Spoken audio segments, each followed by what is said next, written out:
إن الحمد لله نحمده ونستهدي ونستعينه ونصلي على رسول الله سيدنا محمد وعلى آله وصحبه أجمعين ومن تبعهم بإحسان إلى يوم الدين أما بعد فبسم الله الرحمن الرحيم برادران اسلام، پیارے نبی صلی اللہ علیہ وسلم کے تعلق سے آپ کی ازواج کے تعلق سے ہم پڑھ رہے ہیں۔ پیارے نبی صلی اللہ علیہ وسلم کی جو 5ویں زوج مطہرہ ہیں جن سے آپ نے نکاح فرمایا وہ حضرت زینب بنت جحش رضی اللہ تعالیٰ عنہ۔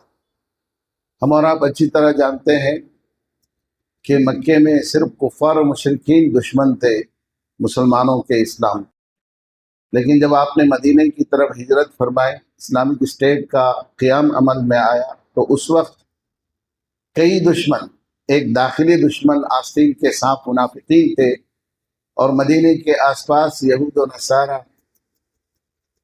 اور عرب کے قبائل بدو تھے، اور یہ سب دشمن بنو نذیر، بنو قینقاع، بنو قریظہ یہودیوں کے قبائل تھے۔ تو دشمنوں کی تعداد بڑھ گئی،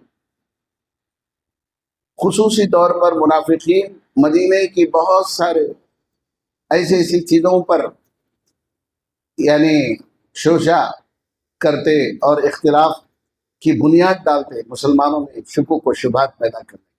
تو آپ صلی اللہ علیہ وسلم نے سبھی کو تو 4 شادیاں کرنے کی اجازت دی، اور آپ نے 5ویں شادی کی، تو آپ کے لیے جو خصوصیت تھی اس کا ذکر اس کے اندر ہے۔ اسی طرح منہ بولے بیٹے کے ساتھ نکاح کرنا ان کی بیوی کے ساتھ، بہو کے ساتھ نکاح کرنے کے برابر ہے۔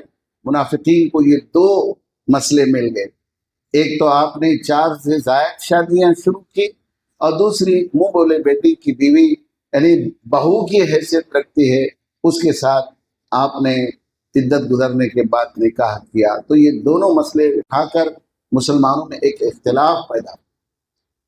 آپ صلی اللہ علیہ وسلم کو حکم دیا گیا کہ منہ بولا بیٹا حقیقی بیٹا نہیں ہوتا، اور یہ جاہلی رسم سالوں سے چلی آ رہی تھی۔ اس جڑ کو اکھاڑنے کے لیے کیا کرنا چاہیے؟ خود عمل کریں، جو نبی کہتے ہیں، اگر خود عمل نہ کریں تو یہ رسم کبھی جڑ سے اکھڑ کر جانے والی ہے۔ جتنی بھی رسوم اور رواج جڑ پکڑتے ہیں تو ان کو جڑ سے نکالنے کے لیے خود عمل پیرا ہونا پڑتا ہے۔ اللہ تعالیٰ نے آپ کو خود اس پر عمل پیرا ہونے کا حکم دیا۔ اسی لیے آپ دیکھیے صحابہ آپ سے کیسے محبت کرتے تھے، یہاں ایک زندہ مثال بتائی۔ اس موقع پر یہ بات یاد رکھنی چاہیے کہ جب معاشرے میں کوئی رواج اچھی طرح جڑ پکڑ لیتا ہے تو محض بات کرنے سے، بات کے ذریعے سے اسے مٹانا یا اس میں تبدیلی لانا بیشتر اوقات ممکن نہیں ہو سکتا، بلکہ جو شخص کے خاتمے یا تبدیلی کا داعی ہو اس کا عملی نمونہ موجود رہنا بھی ضروری ہو جاتا ہے۔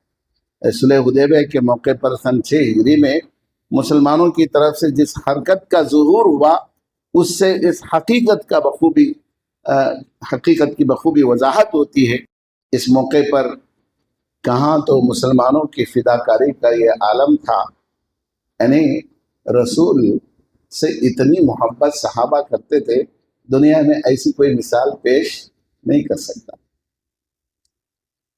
یہاں ایک مثال ذکر کی جائے کہ جب عروہ بن مسعود ثقفی، جو کفار و مشرکین کی طرف سے سفیر بن کر آیا مکے کی طرف سے، صلح حدیبیہ کے موقع پر اس نے جو نظارہ کیا، انہیں دیکھا تو رسول اللہ صلی اللہ علیہ وسلم کا تھوک اور کھنکار بھی ان میں سے کسی نہ کسی صحابی کے ہاتھ میں پڑ رہا ہے، اور جب آپ وضو فرماتے ہیں تو صحابہ کرام آپ کے وضو سے گرنے والا پانی لینے کے لیے اس طرح ٹوٹ پڑ رہے ہیں، معلوم ہوتا ہے کہ آپس میں الجھ پڑیں گے۔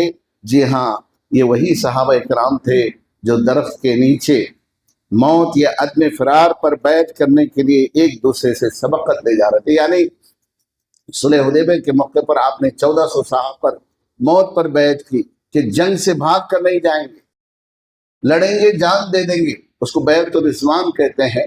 یہ صحابہ رسول کھڑے تھے درخت کے نیچے، ہر ایک کے ہاتھ پر بیعت کرے تو صحابہ ٹوٹ پڑ رہے تھے، میں پہلے بیعت کروں موت پر، جنگ سے واپس یعنی پیٹ نہیں پھیروں گا، میں جان دے دوں گا۔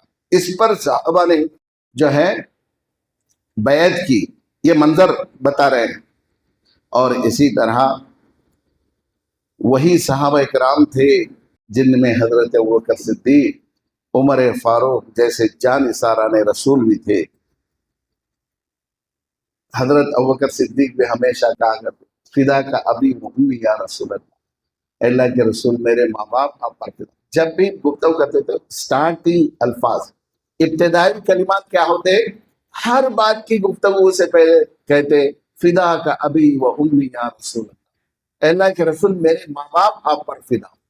یہ محبت کا ایک زندہ جاوی ثبوت تھا، اور جان نثاری کا یہ عالم تھا کہ اپنی جان تو ہتھیلی میں رکھ کر چلتے تھے، رسول کی محبت میں ہر چیز قربان کرنے کے لیے تیار تھے۔ ایک طرف عمر رضی اللہ تعالیٰ عنہ، دیکھیے منظر کیسا ہے، جو آپ پر مر مٹنا اپنی انتہائی سعادت اور کامیابی سمجھتے تھے، لیکن جب آپ نے صلح کا معاہدہ طے کر لینے کے بعد صحابہ کے بعد کہ اٹھ کر اپنی قربانی کے جانور ذبح کر دیں، تو آپ کے حکم کی بجاوری کے لیے کوئی ٹس مس نہ ہوا۔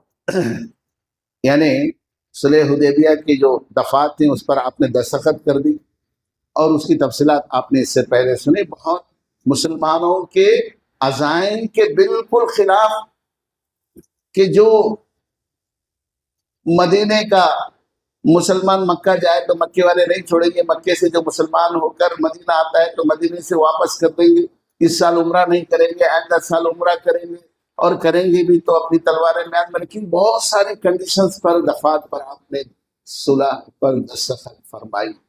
حضرت عمر رضی اللہ تعالیٰ عنہ ننگی تلوار، انہوں نے کہا کہ اللہ کے نبی کیا ہم حق پر نہیں ہیں؟ آپ اتنا دب کر صلح کر رہے ہیں، ہم جان دیں گے مکے پر جا کر حملہ کریں گے، لیکن اللہ کے نبی نے فرمایا کہ نہیں، صلح ہے۔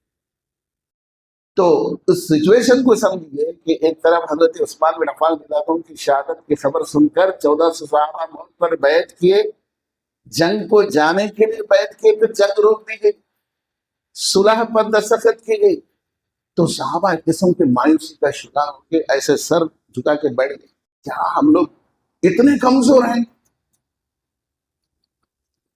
اور حکم یہ ہوا کہ چونکہ عمرے کے لیے آپ لوگ صحابہ قربانی کا جانور لے کر نکلے تھے اور عمرہ نہیں ہوا، تو اللہ کے نبی نے فرمایا کہ اٹھو، ذبح کرو جانوروں کو اور سر منڈالو، کوئی بھی اٹھا۔ آپ نے پہلے سنا کہ آپ کا وضو کا پانی بھی نیچے نہیں گرنے دینے والے، اتنی محبت کرنے والے، آپ حکم دے رہے کہ بھائی اٹھو، سب اٹھ کے قربانی دو اور سر کے بال منڈاؤ، کوئی بھی اٹھا نہیں، سب ایسے بیٹھے۔ یہ منظر آپ کو ذہن میں رہنا چاہیے۔ پھر اس کے بعد دیکھیے، یہاں تک کہ آپ کو قلب کو اضطراب، آپ قلب کو اضطراب سے آپ کو بہت پریشانی دی، ارے میرے آٹو کو کیوں فالو نہیں کر رہے، سب ایسے خاموش کیوں بیٹھے ڈیرے میں، کوئی بھی باہر ڈیرے سے باہر نہیں نکلا۔ دیکھیے بیوی کا بھی کیا کردار ہوتا ہے، اب نبی ہیں لیکن کیا بھی سمجھ میں نہیں آیا، میرے آٹو کو فالو نہیں کرتے۔ بعض موقعوں پر بیوی کی بات بھی سننا پڑتا ہے۔ اس وقت سفر میں جو ہے حضرت بی بی ام سلمہ رضی اللہ تعالیٰ عنہ تھی۔ بڑی دلچسپ بات یہ ہے، لیکن جب ام سلمہ رضی اللہ تعالیٰ عنہ نے آپ کو مشورہ دیا کہ آپ اٹھ کر چپ چاپ اپنا جانور ذبح کر دو، دیکھیے اس کے بعد کیا ہو، یہ کہتے ہیں عمل کرنا، پہلے عمل شروع۔ تو رسول کچھ نہیں کہ بیوی کی بات سنے، حضرت ام سلمہ صحیح مشورہ دے رہے ہیں، آپ باہر نکلے، آپ اپنی چاقو لے کر اونٹ کو ذبح کرنے کے لیے آگے بڑھے۔ صحابہ نے دیکھا کہ رسول جب ذبح کر رہے تو سب کے سب ڈیروں سے باہر نکلے اور ذبح کرنا شروع کر۔ یہ ہے عمل، یعنی عمل دیکھتے ہی فوراً صحابہ کی دلوں میں آپ کی اتباع، آپ کی اطاعت کا جذبہ جو پہلے سے تھا، وہ صرف تھوڑی دیر مایوسی کا شکار ہونے کی وجہ سے، اور فوراً جو ہے آپ نے ایسا ہی کیا، تو ہر شخص آپ کے طرز عمل کی پیروی کے لیے دوڑ پڑا، اور تمام صحابہ نے لپک کر اپنے جانور ذبح کر۔ اس واقعے سے سمجھا جا سکتا ہے کہ کسی پختہ رواج کو مٹانے کے لیے قول اور عمل کے اثرات میں کتنا زیادہ فرق ہے۔ بولنا آسان ہے، عمل کر کے دکھائیں گے تبھی وہ چیز عمل میں آتی ہے۔ اس لیے متبنہ یعنی منہ بولا بیٹا کا جاہلی اصول عملی طور پر توڑنے کے لیے آپ کا نکاح آپ کے منہ بولے بیٹے یعنی حضرت زید کی بیوی، مطلقہ بیوی جو بہو کی حیثیت رکھتی ہے، اس سے نکاح کرایا اللہ تعالیٰ رسم کو توڑنے۔ سب سے پہلے آپ کے ذریعے سے شروع کرایا اللہ تعالیٰ۔ اس نکاح کا عمل میں آنا تھا۔ منافقین نے آپ کے خلاف نہایت بڑے پیمانے پر جھوٹے پروپیگنڈے شروع کر دیے اور طرح طرح کے وسوسے، افواہیں پھیلائیں، جس کے ذریعے کچھ نہ کچھ اثرات یعنی سادے سیدھے مسلمانوں پر بھی پڑ رہے تھے۔ اس پروپیگنڈے کو تقویت پہنچانے کے لیے ایک شہری پہلو بھی منافقین کے ہاتھ آ گیا تھا کہ حضرت زینب آپ کی 5ویں بیوی تھی، جبکہ مسلمان بیک وقت 4 بیویوں سے زیادہ کی علت جانتے ہی نہ تھے۔ ان سب کے علاوہ پروپیگنڈا کی اصل جان یہ تھی کہ حضرت زید رسول اللہ صلی اللہ علیہ وسلم کے بیٹے سمجھے جاتے تھے اور بیٹے کی بیوی سے شادی کرنا نہایت گندی اور فحش کاری یعنی برا عمل سمجھا جاتا تھا۔ بالآخر اللہ تعالیٰ نے سورہ احزاب میں ان دونوں موضوع سے متعلق کافی شافی آیات نازل کی اور صحابہ اکرام کو معلوم ہوا کہ اسلام میں منہ بولے بیٹے کی کوئی حیثیت نہیں، اور یہ کہ اللہ تعالیٰ نے جو کچھ نہایت بلند پایا اور مخصوص مقاصد کے تحت اپنے رسول کو خصوصیت کے ساتھ شادی کی تعداد کے سلسلے میں اتنی وسعت دی ہے جو کسی اور کو نہیں دی گئی۔ عام مسلمانوں سے نبی کا مقام بلند ہے، اس لیے آپ 4 سے زائد بیویوں کو رکھ سکتے ہیں، شادی کر سکتے ہیں۔ تو یہ آپ صلی اللہ علیہ وسلم نے عملی طور پر ایک عمل بتایا گیا۔ آپ ذبح کیے اور اس کے بعد آپ نے حلق کیا، تو سارے صحابہ جو ہے ذبح بھی کیے، حلق بھی کیے، تو عمل کر کے آپ نے دکھایا۔ اور اس کے بعد آپ بیویوں کے ساتھ آپ کے کیا تعلقات تھے، شریفانہ کریمانہ جو تعلقات ہیں، انشاءاللہ ہم کل پڑھیں گے۔ اللہ تعالیٰ سے دعا ہے کہ رب العالمین مجھے اور آپ کو ان باتوں پر عمل کی توفیق عطا فرمائے۔